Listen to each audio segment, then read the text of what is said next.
Hi guys, welcome back to the channel. My name is Daniel and this is the Safir Hajen or Sapphire the Shark. A cool microbrand diver from Swedish brand Safir, which is a sub-brand of Seiko. I did a review of Seiko Helgon, check it out there. But this is the first release of the sister brand Safir. And Safir, according to brand founder Leonard, is about to be a bit more fun, relaxed, a bit more affordable. Seiko watches are around, what, 900 USD, something like that. Well, this is half of that, I think, somewhere around this. Now, full disclosure, Leonard has become a friend of mine, and he did send me this watch for free, and I've gotten to keep it, and I worn it quite a lot, actually. But before we talk more about what I feel about the watch and why I've been wearing it so much, let's get into some specifications. We have a 38mm case, but a 39.5mm bezel. The lug-to-lug is 45.5, so very compact, and a thickness of 12.5mm. This watch has a domed sapphire crystal with AR coating on inside. We have 200 meters of water resist, and it's running a Seiko NH36 day-date complication movement. And for lume, we have BGW9 Swiss Super Luminova. So let's jump into that lume shot. And here we go, lume shot. Now, as you can expect, for those big hands and those quite big hour markers, there's plenty of lume. It glows brightly. It glows a bit more greenish in reality than my camera picks up. A bit of lume on that second sun, which I appreciate, a lume pip. No other lume markings in that bezel. No lume on the date wheel, but we do have a little bit of a lumed marker at the 3 o'clock, which I really appreciate. Many brands skimp out on that little marker part, and it looks weird in darkness. So really nice on the lume part. Now, I know it's hard to see, but this is the blue version. It comes with black with red text and blue with the orange text. It's a really dark, like, I guess it's a nautical theme, isn't it? Deepest depth of the ocean, the waters are really dark. This shade of blue they shows with this nice sunburst effect is really darkly blue, and it looks black when there's not so much light, and then comes alive with that nice blue sunburst when the light hits it right about there. Look at that. We have a unique looking 12 o'clock markers. Everything is printed. The markers are printed, the logo, the text down at the 6 o'clock is printed, but very nicely, very sharp printing. We have quite a thin stainless steel bezel insert, quite a thin bezel, making the dial look larger, making the watch kind of look larger than it actually is. I haven't really seen such a thin bezel on a diver before. Really nice with the inserts in that bezel. So how does the bezel handle? Very crisp. No backplay, none whatsoever. Solid clicks, and aligns perfectly with a lume pip at the 12 o'clock. We have a screw-in crown, Seiko branded, and basically what you do get here is a Seiko case with a high quality, but with a Japanese movement instead of a Swiss movement, basically. Solid links, female end links, and look at the fit on those end links. Super tight. Articulation, perfect. Tapers on 20mm down to 16mm, and then up again to about, I get 18.5mm. At the clasp. The clasp is branded, but quite a simple photo of a standard clasp. Milled though, Some good finishing. I guess a pressed upper with tons of micro adjust. Tons of micro, fairly tightly, so fitted, so to say, the holes. So you get a lot of possibilities for great fit. Overall build quality is top. Feels really solid. Nothing like loose, nothing that feels out of place. Everything is really solid, screwing pins. They did have a bit of an issue, I think, with the clasp on the prototype. That has been fixed. No real sharp edges anywhere.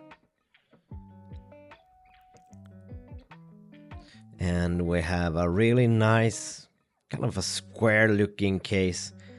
Some good details. The finishing of the brushing of the polishing is excellent, actually. And look at the amount of distortion on that crystal.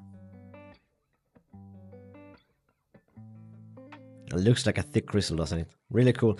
So this feels like solid.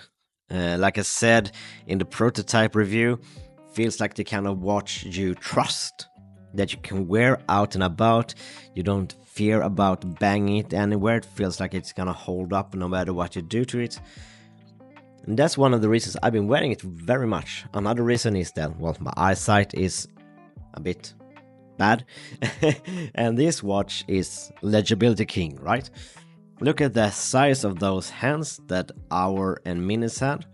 And also very fine detailing on that seconds hand going all the way out to the edge. A lot of brands, or some especially cheaper brands that I've been seeing lately, their handset is a bit short. This is how you do it, all the way out to the outer track.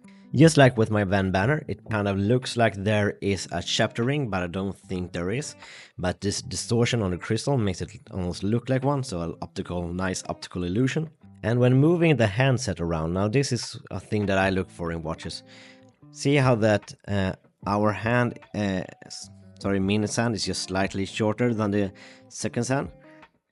And that our hand passes right by the date window, hitting all the markers. And speaking of which, we don't only have a day window in this watch. We have a date window. So we can move the date, of course. But if I turn the other way, we also have a day. I haven't really seen this in a lot of watches, especially more recent watches, the old SKX and stuff like that, and of course day dates and such. Has a day, but I haven't really seen it in too many modern watches, so to say. And that's a fine little detail, and also fun that we have the days in both English and Swedish, since it's a Swedish branded watch. On the back side we have what looks like a laser etched shark. Like I said, Hajen means shark in Swedish. The watch also arrives with this tropic style rubber strap, really nice and soft, very flexible, perforations for, well, sweating, brushed and signed hardware, brushing matching the case. Overall it's really nice, quick release spring bars. Now I'm not a fan of rubber straps in general, but this is really nice, high quality, and the blue matches the blue on the dial. Man, it's hard to catch the blue on the dial. Really nice, and I'll add some footage on the rubber strap on wrist in the end of the video. So what moans and niggles might I have? Well, the bracelet is nice, and the link, the bracelet itself, the links, those are really nicely finished. Brushing fits the watch. The clasp is quite generic.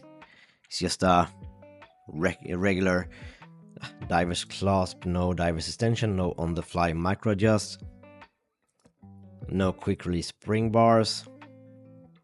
So the bracelet is good, but standard.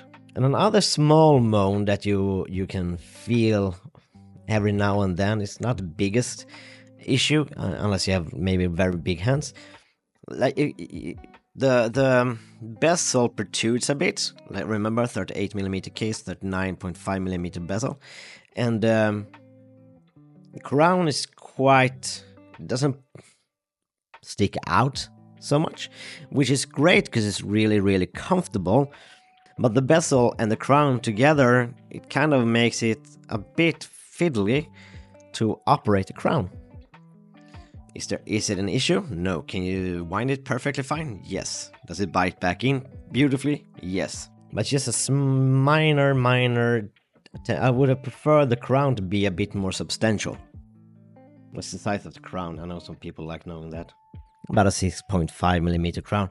Now, otherwise, I guess this watch is, if you like the styling with the shark teeth at the 12 o'clock and the massive hands, like you saw in the loom shot, amazing loom, and then it's a good watch. If you don't like the styling, then it's not for you. 12.5mm in height doesn't seem so thick on paper, but the short lug to lug makes it wear kind of high. So it won't be a dress watch. You won't wear this under any cuff, but it's not supposed to be. This is one of those watches that knows what it is and what it isn't. Finally, putting it on my roughly 16.5, 17 centimeter wrist. I would love this watch on the fly micro adjust. This is how it's gonna wear for me. And as you can see, even though it's an automatic, look at the curvature of that case following my hand. My wrist, like I said, is quite narrow, and the curvature of the case make it look like super flat. And even though it's an automatic, the case back is also quite flat, so it lies beautifully. Like I said, a watch I'll wear everyday life, like out and about. I'm not scared of scratching it. It's just a really nice, everyday, go about, do your thing kind of watch. Link down below, of course, to this watch and where you'll find it. And that's it for this time, guys. Until next time, please check out the video linked here to my left. Please like and subscribe if you like and want to subscribe. It's greatly appreciated. And until next time, stay safe and bye-bye.